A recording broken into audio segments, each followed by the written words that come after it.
You call it France, a nation celebrated for its art, culture, and history, a land of rolling vineyards, iconic architecture, and a language that has charmed the world.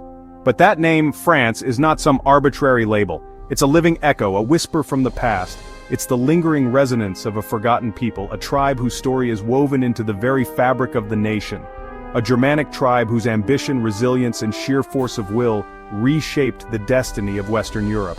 Their influence is undeniable, their legacy profound.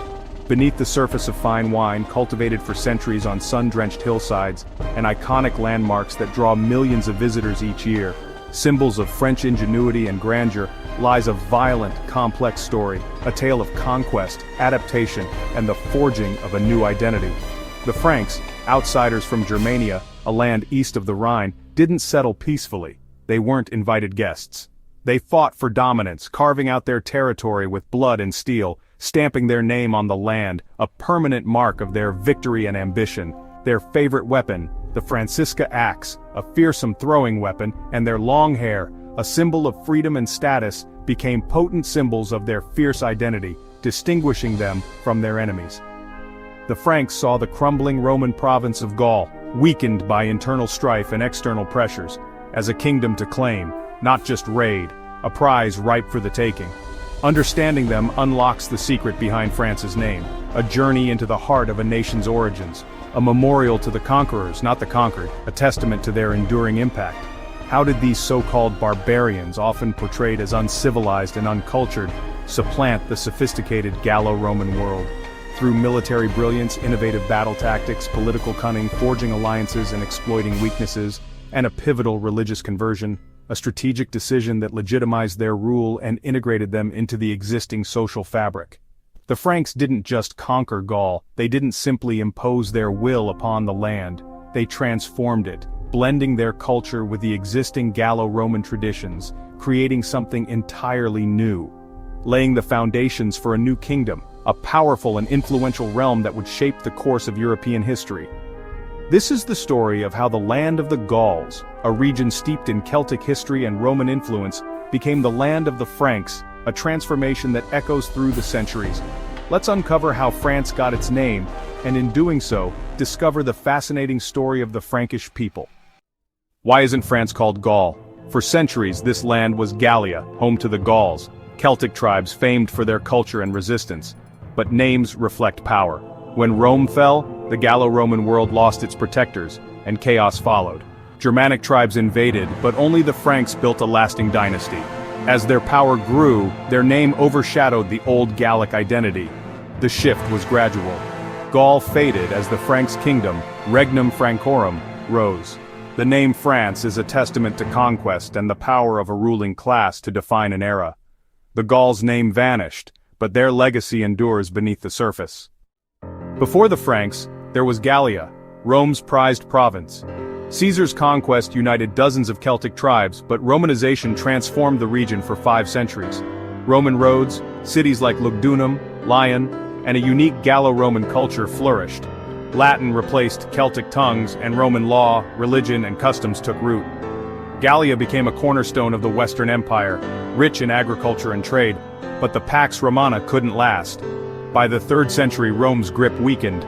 Economic turmoil and frontier invasions left Gallia vulnerable. The Rhine frontier crumbled, opening the door to new invaders. Gallia, once a jewel, now faced its greatest challenge. The stage was set for the rise of the Franks. As the once mighty Roman Empire began its slow, inevitable decline, its grip on its vast territories weakened.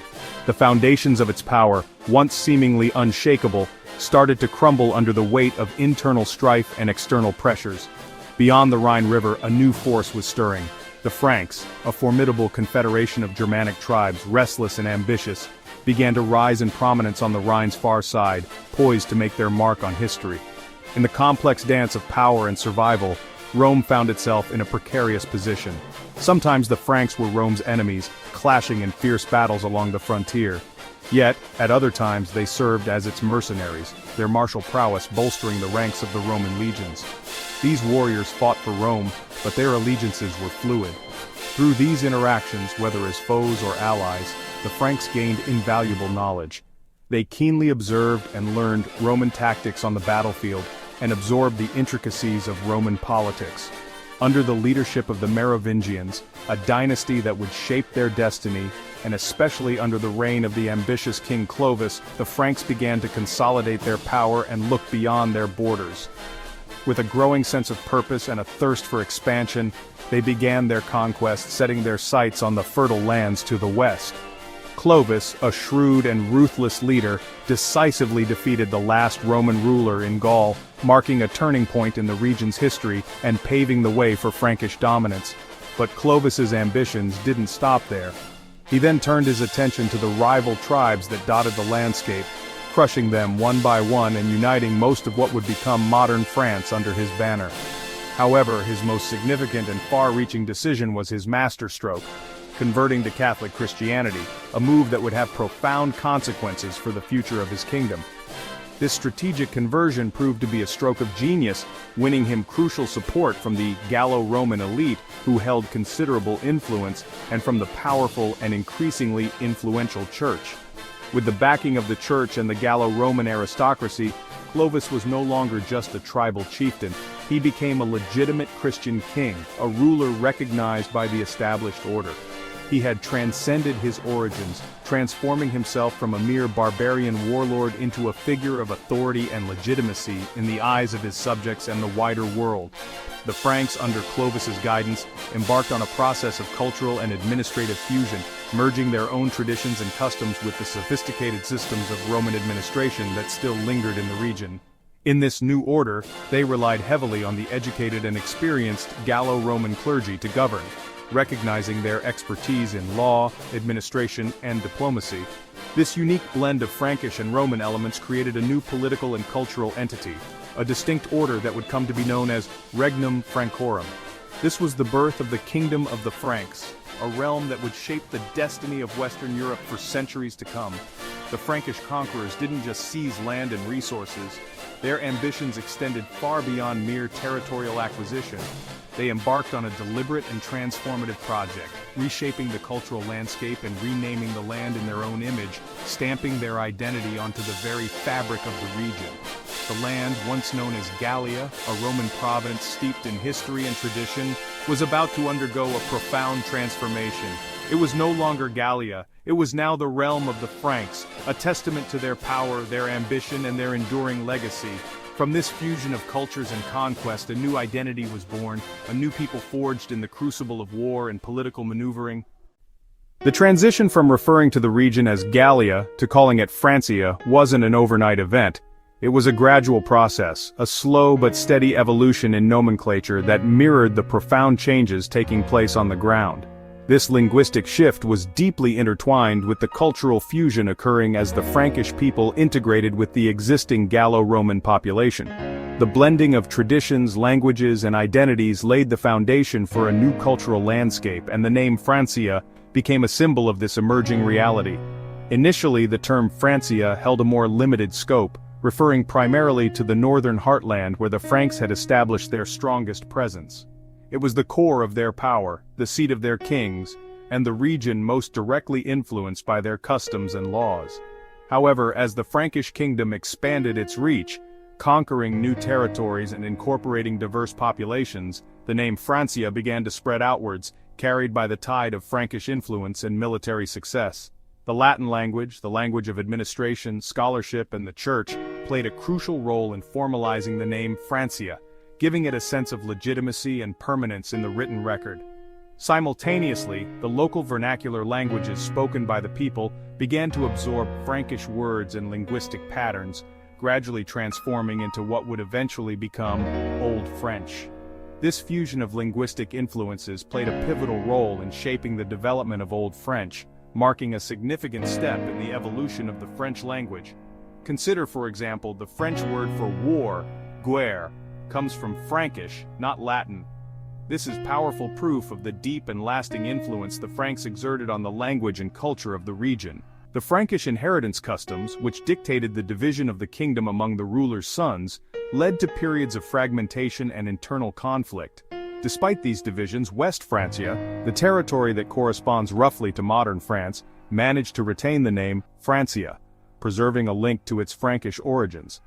Over the course of centuries, the pronunciation and spelling of Francia gradually evolved, eventually transforming into France, the name by which we know the nation today.